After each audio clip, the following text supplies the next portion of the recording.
अतु टोला रेगे मुचाद हबी हो हुयुक कना मेनखान नॉय जे मुलुग मोड़े माहा रे जहां तीना मजी बाबा को नेतृत्व ते विशेष कर अब सेंगल मजिया नेतृत्व ते नवा दो हुई सतिना अड़ी जायगा रेगे उनको जहां सेंगल मजी को मजी बाबा को जहां को हुई अचो किया ओजे नुन मरांग जुमीद मिटे समाजे गड़वाई कना नवा वार्ता आले उनको ठे जेमन सेटेरेना ठीक उनको आले ले सरहावेत को जाते नुकान मरांग जुमीद रे नुको गड़ो को एमिया आदो ओना लिकाते आले उनको मजी बाबा नोने दले सरहाव केत कोआ दाराई कान दिन रे जुदी नुका पूरा अतु के अतु नुका ना मुलुग मोड़े माहारे को हुई चोया एहब कते मोड़े दिन नुकना सोराय परब को हुई चोया आर उनको मजी को नेतृत्व ते सोराय मुचे रे उनको सरहाव कोआ जुमीद बाखेड़े हुई चोया आर मिटे संदेश एमा कोआ या आदिवासी को जीवित लगी जहां अब बो कुरुमुटु अका लाक्चर माध्यम ते हो नवा जुदी हुआ तले खान अडी मारांग मिटे मारांग वार्ता अब नोंडे बो एमिया आदो ओना लिकाते जगह जगह रे अडी बेस हुई कना आर नवा प्रोग्राम अबुरन सेंगल कमी को हुई अचोके तबोना आदो सनाम को गे अडी सरहाव नोंकाना कर्मसूची हुई खती जहां तिना बो हुई अचो दाड़िया आर अडी गान नवा सपोर्ट को तांकिया जे ओजे आले नवा मुलु महारे आले हा दाराय कान दिन रे नवा ले हुई अचोया नुको मिटे इच्छा को प्रकाश किया नुको हो अडी सरहाव कारण अबु जहां तिना नवा दिन रे हुई अचो किया को उम्बो सरहाव केत कोआ आदा पासापासी जाय मजी को सेटल लेना उनको को ले जे बांग आले हनु कना हुई अचोया ले आदा आशा अब दाराय कान दिन रे आवा मिटे नुकना माने जुमिदो रिया संदेश नबो एम दाड़िया अबु सोराय परब माध्यम ते हो आदमा नौका गे अबु एटा पोनत करेन हो से एटा जोन रे एटा जिला करेन हो अबु नुकना जहां करे हुईना ना रिपोर्ट अबु बो ले लेखन बेसगुआ अच्छा झाड़ग्राम से खोना मसे जहां अबु नोने सेले ना बोना झाड़ग्राम जिला रहो अबु हुई अचोकिया थोड़ा खबर मिनान आदा कुते ओना को रिपोर्ट को ले लेखन अड़ी बेस हुआ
मा जोहार के अली मालदा जनोज बंगल हारी मुर्मू ताहे पार मैडम चलाते या पोनत रेन सनाम सिंगर कमी को सिंगर जोहार आदो नय नते आले उत्तर बांग्ला दो दमे दाई को जरी जाए आदो एंते रहो नय जे सिंगल अभियान चलाते आर गंके निर्देश ते जहां सराय मोड़े महा होइना ओनारे अलिनो हबीबपुर ब्लॉक रे मंगलपुरा अंचल onde ni atore onde ling udah kunta jahan do ade bes onde ko jara lena al napai ko hoi ar ini baad do na hola jahan de sahai sarhau mahamente jahan horen chini dana atore onde Mohan Hasda atore aling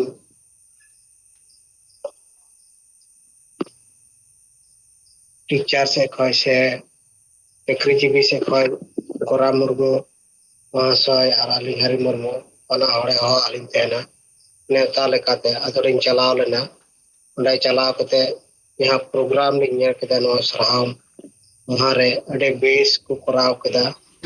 माने नुनु विदारिंग हो हुई कना काजोल ओल मांगला खय हो जहाँ तिने लीडर को मना को और नौका बयस को हड़ हमको को तक हमको देवतला उनको हमको सह सेटर ना प्रोग्राम रे नौका सजाव सपड़ा हो देना बेझात तुम को कराव चोकेदा ओना साथे एने को और यहाँ गोगो को उनको सड़ी नवा को मा को बाबा को माने ओयुना त्रि को तारपरे नवा पंची को अड़ी बेस माने बुझेना जे नय सरहाय सरहाव रे नौकान सपड़ाव तो कम दारा के नेलो तो सेंगल से खय नोडे अड़ी बेस सपड़ाव कते हर को सरहाव होइना अदो ओना रे आसो कना दाराय कान दिन रे नवा प्रभाव अडिगान जगह रे चलावना जहां दो नय मोबाइल करे फेसबुक करे हम डालाव कानते ओना को नेलदा रोहानी तो कना को अदो आर नय बोन आंजमे कान गया उत्तर बांग्ला दक्षिण बांग्ला और एटा एटा प्लस पर हो जहां तिने सहाय प्रोग्राम हुईना नवा दो अवश्य लकाते दो अडी बेस होई कना लाहा बछर तिने गान होईना ओना खय दो जास्ती नियम दो होई कना अदो उनकाते मेना कना हर दो नवा मारे उहर मारे डहार रे जहां को परके कना जे हंडी छड़ा जहाना कमी की बाय हुआ नेवता पेड़ा को न्यू जॉन को ऐसा गे लेकिन निये दो म जहां नय सरहाय होय तीसम सरहाय नवार दो हंडी बेगरते नेशा बेगरते नवा अडी बेस मना बतावना अडी बेस नौका रस्क सलाते कुड़ी को अडी नौका को नौका जतो हर के जहां तिने पितरी खेलो दाते केते एने सेरेंग को जपड़ा रना अदा नवा ते बुझी कना जे नवा चिनी दना तरे जाय सेमा जहां तिने को करावानी जम आरो जास्ती मते हुई कना सपड़ा और ओइदार हो अडी बेस ओला दई कराव कदा तेन लेका ओइदार तेन खाय दो होइतो ओना ये को पंड को आदो जायबा हो नय गोटा दिसम नागे कम बेसी नवा सहाय बोन रेना सरहाव अडे बेस होई कना दारा कांदे रे नवा ना आबो आर हबन दिसम हर बोन बुझिउ चको आ सेंगल परिवार हो नवा रे कतो उत्साह उद्योग लाहा खय गे नवा मानसिक कतबन सपड़ा को और सरकार पाठा हो नय बड़ाई जे बोन नवा दो मरांग मैसेज करा चेदा जे मारे डहार मारे उयरंगा नौकान कार्य शक्ति बाको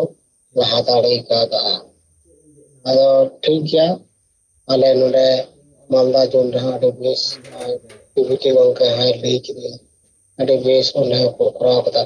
आसावरना नेल कदा फेसबुक रे ओने हो अडे जाग जबक सला मस सहाय को माने सराव का अदो नौका गे अबो जदी नो उत्सव लेकाते हो आदिवासी संताड़ा जे नो सरहाय मरांग परब कना जहां दो अबो नितो दिसम सरहाय बोन मेंदा अदो नोआ दो अडे बेस बिचार कना गमके उयते नितो नोआ गे उत्सव लेकाते लहा लेंखाय दिकु खुशी एटा हण को बुझिउ जवा बांगा नको टेन दो परब लेकाते मरांग सरहाय गे लटू ᱢᱮᱛᱟ ᱠᱚᱣᱟ 5 ᱢᱟᱦᱟ ᱠᱚ ᱥᱚᱨᱦᱟᱭᱚᱜᱼᱟ तो ठीक है अदो नोका जुदी बछर बछर बन मना बता दिया मिद दिन हिला सनाम आदिवासी दिवस को मनादा उनका के अब हर दिसम सरहाय भारत जगत के जहां तीन पनत करे आदिवासी में को जतो हर नवा दिन को ते अपन सरहाय लेन खाय तो पार सरहाय आबन नवा बिचार फैला पना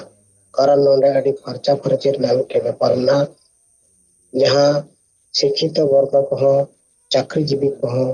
नवा करे को गणो लेन कार गणो आको चिदा जे नोंडे पुष्टो सही लय कना जे नेशा बगरते बेरेल दा तेगे नोंडे कारवाई हे कना नवा अडी मरंग सचेतन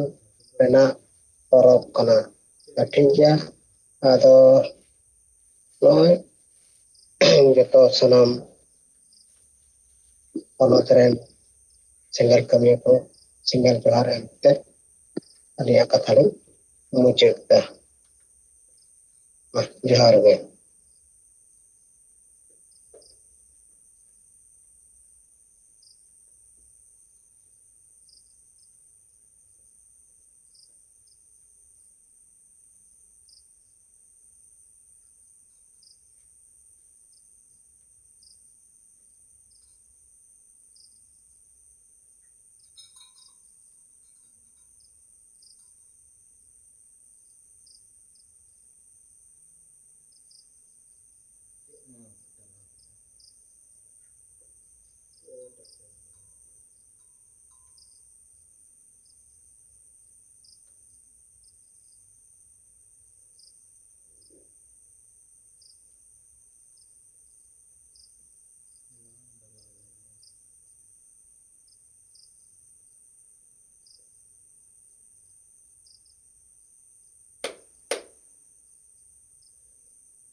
Kita harap jelas.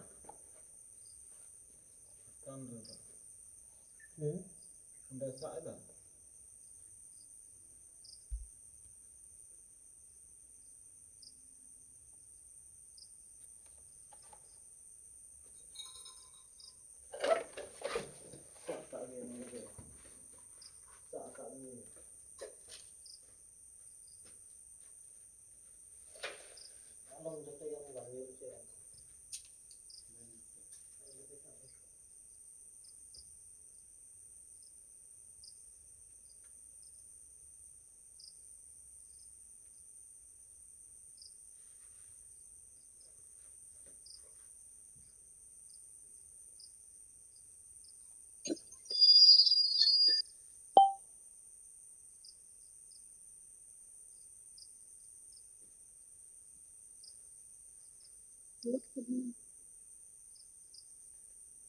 तेहेᱧ सिंगर जुम रे जोराव कान परसे जितकरी दिसम गमके सलकान मुर्मू मैडम सुमित्रा मुर्मू सावते इयाय राजन सनम सिंगल कमी को जोहार इ लक्ष्मीनारायण किसको उगली जोना लेट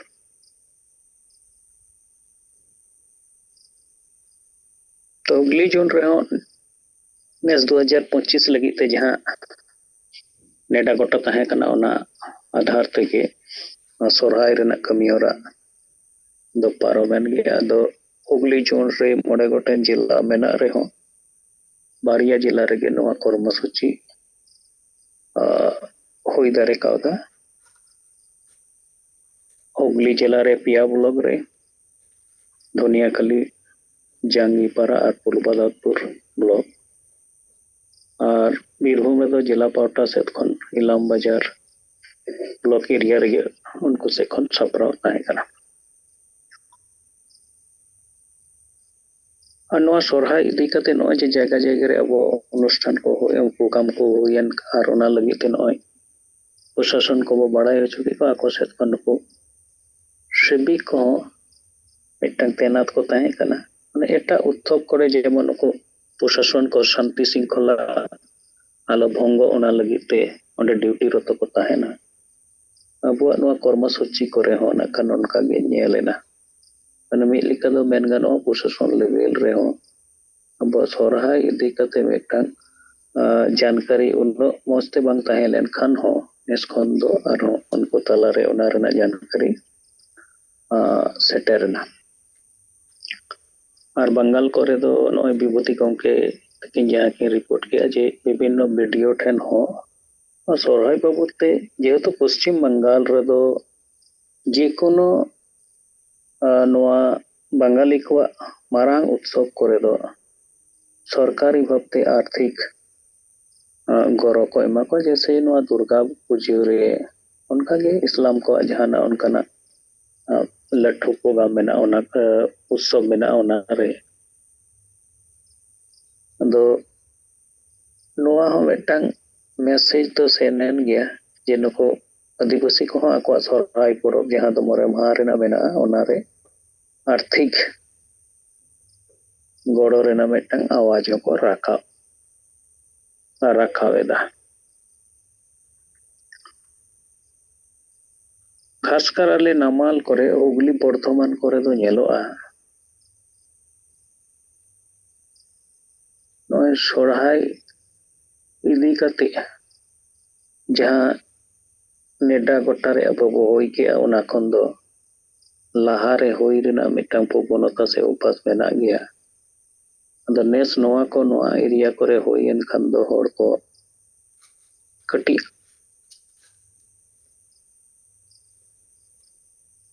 नोआ रेना विचार विश्लेषण को एतो गया और उनको तला रे नितो दो ना मी सावते मनाव रेना लगी तगे साला गोटा हताव रेना मिटंग चिंता भावना नितो हजु कना जैसे तेन किछु टोला रे तिकिन से सेन होई लेना तो उनको को मैंने आले मारांग खन खबर को जदि ले नाम न्यो किया तो आले हो नोआ आलिया एरिया करे नोआ अतो करे नोआ आधार तेगे नोआ ले मनाव किया जागे दाराय कान सेरमा दो मारांग खन खान ले खबर ले हतावा और ओना आधार तेगे नोआ सोरहाय को होई होचो रेना ले उरुमुटुया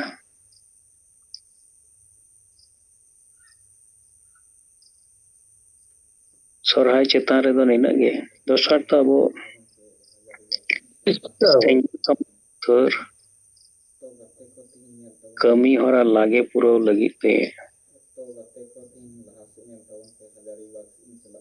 जहां कर्मसूची बो साब कदा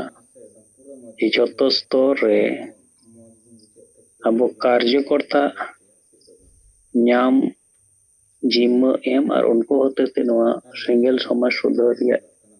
5 पॉइंट रेना या विचार कथा सांगे होड़ को तला रे सेटर रेया ताकि होड़ को तला रे नोआ पासनाव लेनखान दाराय कान दिन रे उनको हो समाज सुधार गड़ो रे भागीदारी लेकाते सेले दारिया अदा तेहिं ते दो अब वो इच्छा लिया जे नोआ याय राज रेना ये जहां तिना ब्लॉक स्तर रे नुको कार्यकर्ता जिम्मा बो एम दारिया को नुको को सठिक रिपोर्ट और ओना संख्या तेहिं ते नाम लेन खान दो अडे खान दिसम पारगना सोनाराम गमकिया उपस्थिति रे जहां जोन वाइज नुको nawa mare mesa kate jahan jimma em kan nuku ko training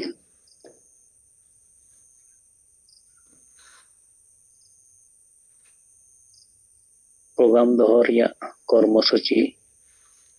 ona hon bibhinno jon re डेढ़ गोठा दाड़िया और ओना आधार ते नुकु कार्यकर्ता को तलारे सेंगेल समाज सुधारिया जोस कथा ते लई बुझो ताकि उनको आको एरिया रे नोआ कमी होरा लाहा इदी लगिते सक्रिय भूमिका हताव दारिया तो आरहन अखन गपा सेता जूम रे हो गलमराव गोटागे और आस तहन कना गपा सेता जूम रे नुकु जिला कार्यकर्ता को जोनाल को जॉइन कते आको जिला रेना प्रोग्रेस रिपोर्ट को एमा और ओना के बाद जतो नाम ओना साव साव तेगे नखन आरो गलमारा गोटा ओका जोन एरिया रे ओना पुरो कान खान ओना आधार पे ओना जोन एरिया रे नुकु कार्यकर्ता को ट्रेनिंग प्रोग्राम रेना नेडा गोटा को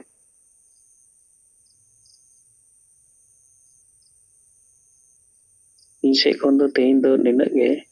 अदो वेदर डैम गया कथा को आंजम लेना से बांग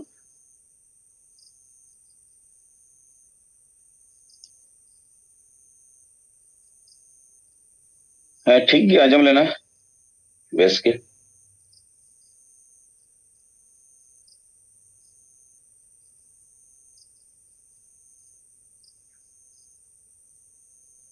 होय ठीक गया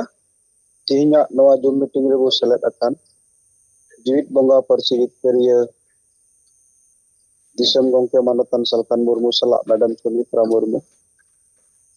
कार्य राज को सेलेक्ट अकान सनाम सेंगल कमी और आयुरिया को मांग रे सेट कोन जोहार इन सोहन हेम्ब्रम असम पनत सेंगल प्रेसिडेंट अदो सरहाउगी नय लुकिनारायण किस्टू गंके रोड अदि चेहरा आंजमेना अदो इन सेट कोन हो खाटो मचा रिपोर्टिंग दो नवागी सरीगी निया धाव अबो सेंगल सला मंजी परगना मांडवा सरना धरम मांडवा कुरुमुटुते अबो समाज रे जहाना गे परप्रवास हुयुकान ओना रिया दो दिशा हिन गया चेत हो दिशा बनुआ ओना मिद दिशा रे अगुई लगित जहां अबो कुरुमुटु गंके तकिना उदुग सदरते जे सरहाय मुलुक मोड़े माहा खन गे सरहाय पुन एतहब के मुचाद दो 30 तारीख जहां सरहाय सरहाव माहा ओना दो आले आसाम रिया मोटामुटी आबू सेंगल परिवार पुनिया जिला जहां दो कोकराझार चिरांग तामुलपुर उदालगुड़ी सला आबू डिब्रुगढ़ जोन रे हो लखीमपुर जोन रे हो नवा रिया प्रभाव दो येलेन गया सरहाय तालाते मनखान सरहाय सरहाव माहा नितुम ते लखीमपुर और डिब्रुगढ़ जोन रे प्रोग्राम पाय हुए दाड़िया दा रे हो अतु हिसाब ते ओना कमी हरा को पूरा वक्त किया मनखान बीटीआर जोन हिसाब ते दो आले चिरांग जिला लतार रे मेना जहां अबो दिसम जाहिर थान टांडी ओंडेगी सरहाय सरहाव माहा हलाबो मनाव केता और नोंडे खोज मिटेन समाज सुधार रिया कथा सनाम को तलारे सदरेना कारण अबुआ समाज दो रुमु बुलु डांडम बारन डन पांति हिससबियो ते पेरेज अकाना और सरहाय माने दो मिटेन सुमुंगी जमनु परब रस्क रमज परब सुमुंगे मेना मेनखान सरना धरम कोटसेते अबुआ बेगार उपरुम कना सरहाय धरती जकात रे एटा एटा सावता आकुआ जहां लेका परब प्रवास रिया मान महत को नामे मेनखान नित दबित अबो आदिवासी गताकरन हड़ दो औरी गो नामा अदो ओनाते सनामा रे अबो सुधरव से सुधरते लगिया और ओना सुधर जुदी बाय हुई लेन खान सारीगे आदिवासी संताल समाज दो मालट मेटाव गया मोहर मेटाव गया नोआ दो नेल ᱧᱟᱢᱚᱜ ᱠᱟᱱᱟ नोआ कथा जहां तीन अबुरेन सेंगल परिवार को जावरा लेन उनको तलारे लई सदरेन सेते एने सिरिंग रस्क हो अडी बेस हुएना और नोआते जहां लेका मिड बार परे खन रिपोर्ट ᱧᱟᱢᱚᱜ ᱠᱟᱱᱟ जे अडी पॉजिटिव मिदटेन चिंता धारा नोआ एहब ᱠᱟᱱᱟ जहां दो पुन माहा दो आतु आतु रे सरहाय रिया लेकाचार नियम को मनाव बतावे कना एनखान मुचाद रे जतो हर जावरा कते मिदटेन रस्क तलाते जुमिद कते अबुआ उद्देश्य रे तड़ाम रिया अबो गलमराव दाड़िया नोआ दो सरीगे अडी मौज और बेसा कन गया और ओंकागी मीडिया को सपोर्ट और गणो हो अडी चरहा ᱧᱟᱢᱮना और अबुरेन कमिया को गणो सपोर्ट हो अडी चरहा ᱧᱟᱢᱮना ओनाते नो प्रोग्राम अडी नाय और नपायते कोलाले हुई पुरो केआ एनखान दाए जड़िए ताहेन रे हो उन अड़दो बांग एन रे हो जे मिटन जहां दो जोश मेन गानोआ ओना जोश अबुरेन कमिया को अबुरेन सेंगल परिवार ते पुष्टौते नेलोक काना और ओना तलाते सिरिंग दुरंग तलाते हो अबुआ कमी कोरेना कथा को चेत बुन चेका काना नोआ को उद्देश्य कते मिटन अडी मारांग मैसेज गे नोआ अड़ा एना जहां लेका अपनार बुझे काना दो ओनाते मिटन नवा चर्चा समाज रे दो फैलावेन गया ना और हेजु कान दिन रे सनाम को नोआ पंजायते हुई तकोआ कारण नोआ छाडा और एटा उपाय दो बनुआ अदो सरहाय रिया कमी हरा को अबुआ नाय नपायते पुरोवेन ओना रिपोर्टिंग दो निनो दबी तीन से दोसर कथा दो जहां नित अबो विचार रिया कथा सरिया जे सरीगे अबो पंके चिक अकवात बुना से बुन बुझेवत कना अडी मारांग जुग बदल कमी रे अबो बुन लगियो पड़ावा कना एंडे खान नोआ जुग बदल कमी रे तिनक गे सांगी हड़ बो ताहेना उनक गे अबुआ कमी दो ढिरुआ और ओना लगित ते जहां लेका सेंगल साला अबुआ जहां तीन उइंस को मेना मंझी परगना मांडवा गे बो मेन सरना धरम मांडवा गे बो मेन युव छात्र मोर्चा मांडवा बो मेन युव छात्र मोर्चा संगठन बो मेन महिला मोर्चा इन कते अबुआ ट्राइबल एम्प्लॉय एसोसिएशन नोआ जतो उइंस को गे अबु केटेज ते हुआ एंडेखान जहां दो संगठनिक भावे ते अबुआ गठन मूलक सिद्धांत से ताड़ाम रिया कारण लीडर जदि बाकु ताहेना एंडेखान प्रचार दो चेक लेका रे हुआ कारण अबुआ संगठन दो लीडर ओरिएंटेड कान गया पीपल ओरिएंटेड दो और गणो हो उनको की को गणो कना जहां दो अंतर खंदरिंग खने बुझेव अका आया समाज लगी आया जाति लगी आया नोआ कमी रिया जरूर मेना आया उनी जहां अटकारे कना उनी की गणो कना और एटा को दो एटा संगठन को दो ओंडे खन अडी लेकाना अकुआ लाभ हुयुमा उनकाना भाव चिंता धारा कते सांगी होड़ को जावराये कुआ और मजोक कान बड़ीजोक कान ओना रिया विचार से मिटन दिशा एकदम बनुआ जहां कथा दो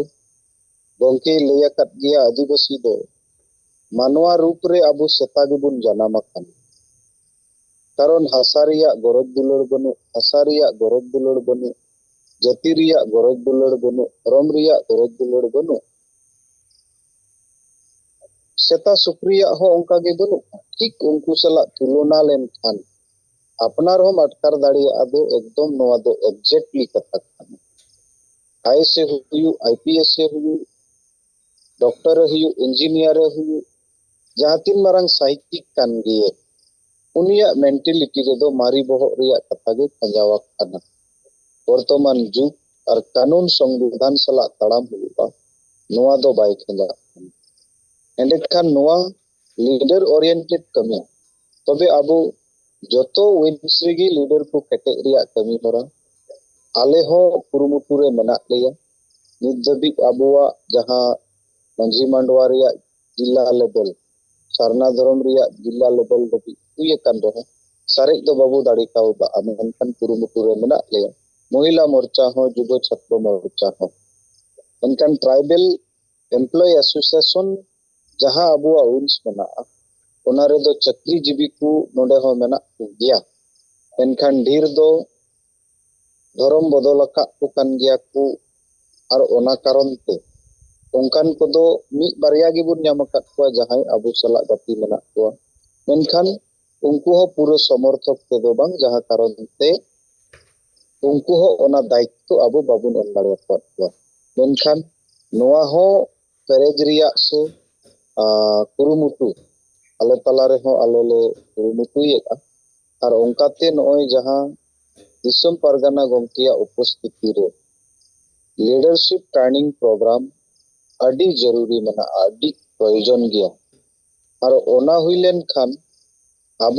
aburen leader ko monobol badhawa tobe enak ge abuwa kami badhawa karon nit do leader ko judi babu benaw dareya ko ende khan lead lagit hor bai tahena ar noa kami nunak marang kami kana jaha gomkiya ayur sutuk te abu bun kami dareya kana nodo sarigi jaha tinak bun sarhaw unuk komoa menkan noa gi jug bodol riya jati banchaw riya joto khoj marang kami kana ar ale ho noa lagit jaha tinak aburen leaders ko menak kuwa nuku puan tegi sare wins ko ho abu bun perek dareya ma ona riya kurumutu kan giyale menkan jaha leka sombhobo dorkar onka do bai sombhob kan den noa naha koyekti din bhitri regi mohila morcha riya wins tribal association riya wins abuwa jaha do asam re punya zone mena'a BTR zone Lakhimpur zone Karbi Anglang zone ar Dibrugarh zone endekhan pia zone redo abuwa kami motamuti reho chalak kana joto khoj green signal redo BTR zone ar sangi leader node kodo menak leya Lakhimpur zone reho abuwa mitten district re adi green signal gya ona do Biswanath onde aburen dhir leader ko menak ko ar Dibrugarh reho onka ge abuwa Dibrugarh zone re Dibrugarh district do thik gya onde ho leader ko menak kota bona ado unku ko ho nirdeshona noa em huye kana jate sarek ko bun badhaw idi enkan Karbi Anglong zone do mitten onkan zone kana jahare ale hole prayasit gya kurumutuyet gya enkai leader mitten gan ho bati juluk leka nit dabi baku panti nyama kana ado en reho okoy chong okoy nahak kurumutu katet nyam uduk ku gya bun ongkate onde ho noa kami abu bun ehop dareya ado tihinya jumre insek kon niya kugi ato macha reporting kate inya kata node gin muchet kya gomke masanam ko dohate sengal johar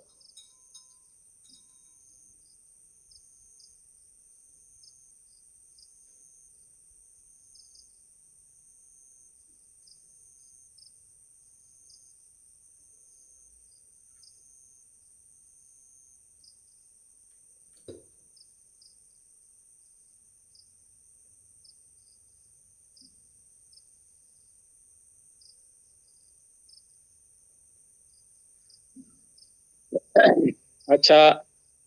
इन बीमा मुर्मू आदो नय सहन हेमब्रम आसाम खन ओडेना जहां सोहराय रिया are संगठन कोरेना कथा को लay के अडी सरहाव आदो इन नोआ अब फंड इदी कते दिन लया ताबो नोआ अक्टूबर महीने नय 9 हर गे जहां सेंगेल फंड को भेजा का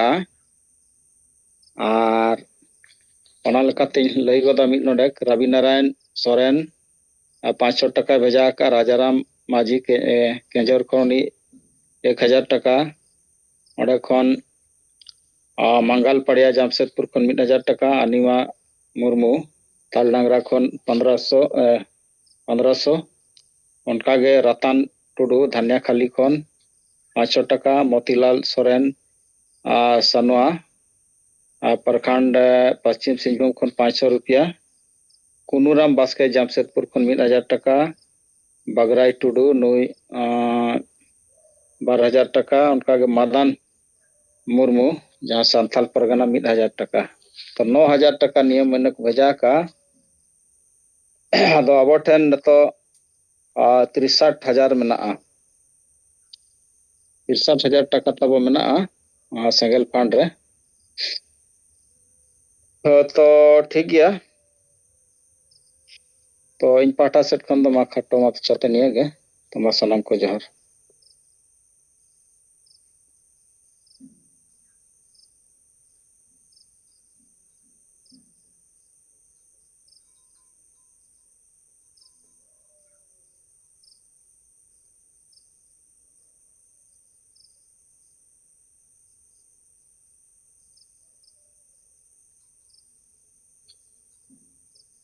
तो जोहार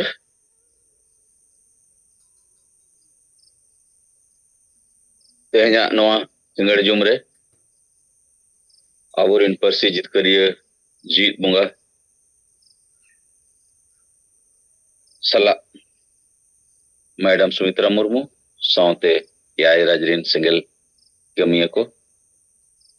तो इन सेट खना पे सनम को गुण मनाओ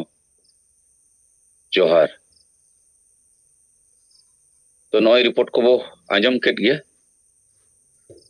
तो इन मिद बार रिपोर्ट नवागिन ले जे नय उकाटा सेता जुमरे चला कान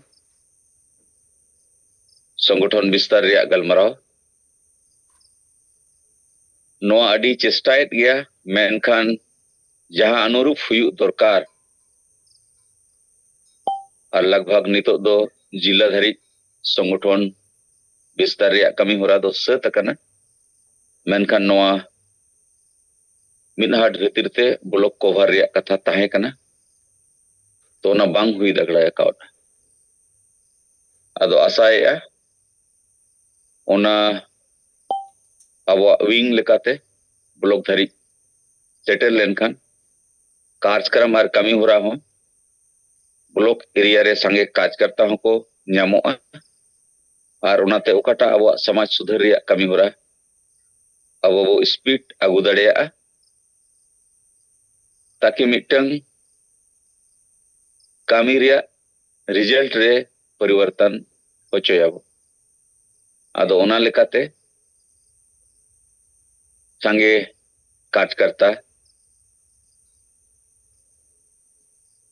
जोतो पनत रे भेगार भेगार अब जुमो पूरा सत कट गया और उनका लेकाते प्रोग्रेस को दो हुई अकन गया लेकिन एन हो कम से कम गापा तबो रिपोर्ट एम पे ताकि मित बार दिन भीतर रे जहां तिना वो कमी दड़िया कवार ओना जुम माध्यम ते बड़ायोआ और उनको हिजुक कान दिन रे जोतो होड़ सेलेद ओचोरे अब चेष्टाया एनखान सांगे होड़ अब कमी होरा सला अपडेट वो ताहन खान नितो नय दिसोम रे अडी लेकाना हुयुक कना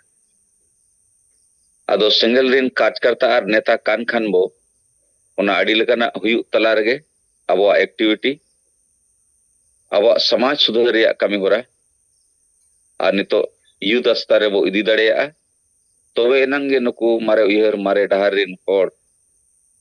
और भारत जगत रे जहां तिना गे सामाजिक संगठन मेना जहां रे दो एड़े पेड़े चला कना ताकि अब नवा कमी होराते संगे होड़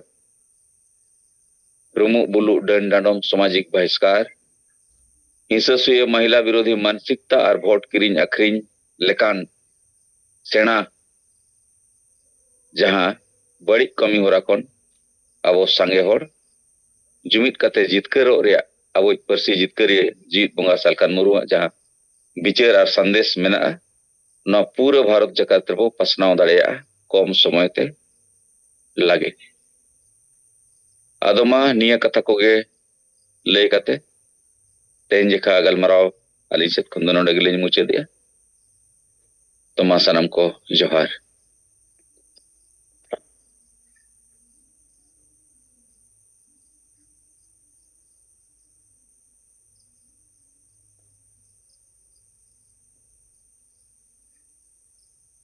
Bima Murmu ti tulakat gaya jahana judi road re menakan road.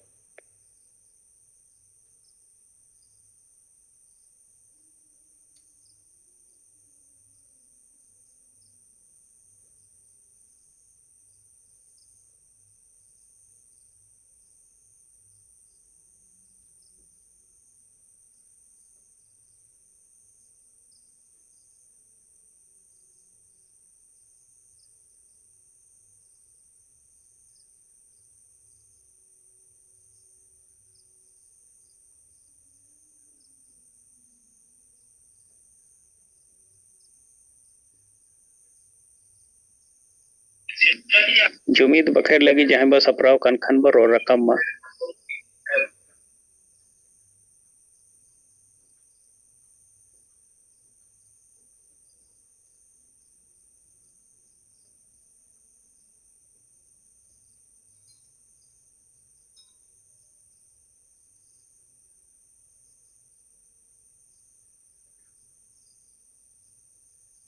और ठीक गया गोंके सनम को मा दोड़ाते जोहार अब जुमित बखेड़ तीन दिन से पने रोड रखब तबुना बोंगा को ठीक नेहर जोहार अरदास और फरना दरम जुमित बखेड़ सनम को अंतर मने गडियो कते नोबो बखेड़ मा मनते इन नाइन बखेड़ दिया बुन चला रखबा हिरल मारंग बुरु जाहेर आयो मोणे को तुरुई को सिंह बोंगा और सनाम बोंगा बुरु को अपड़ाम को हसा और दिसम जितकरियो सीधो मुर्मू और बिरसा मुंडा ओल गुरु गोंके रघुनाथ मुर्मू और तिलक मुर्मू सला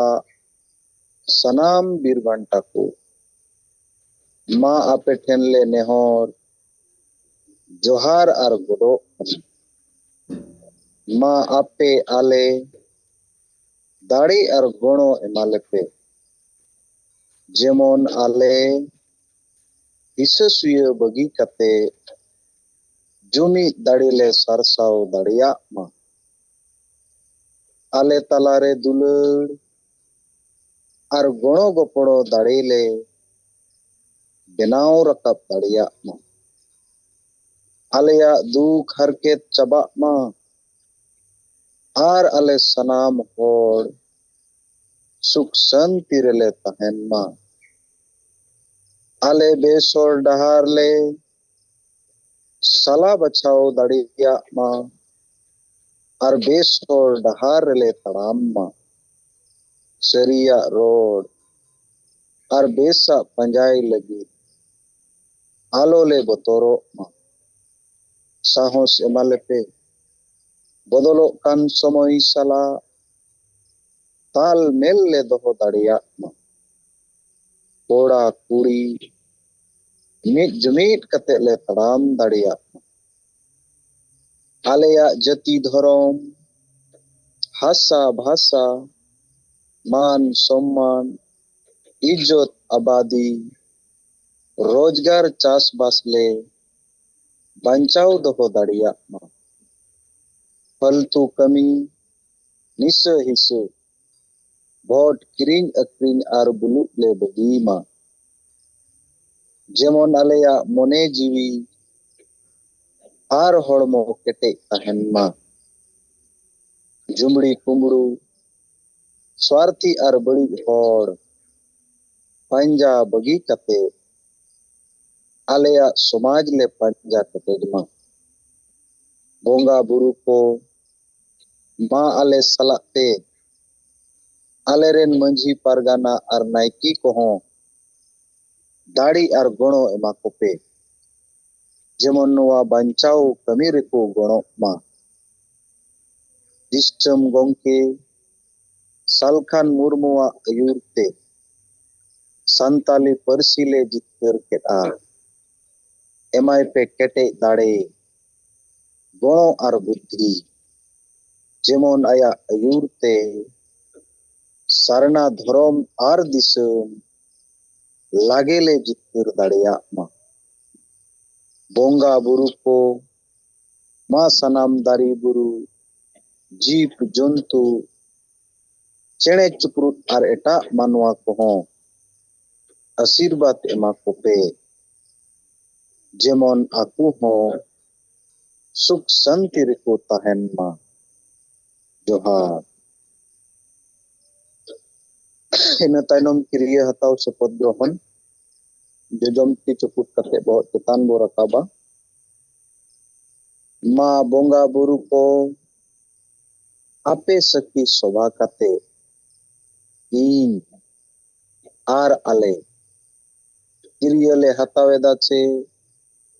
आलेया जति धरम आशा भाषा इजोत आबादी रोजगार चासबास एमान बंचाव लगी इन आर आले तन मन धनते गणोले एमोआ आपे आले आशीर्वाद एमालेते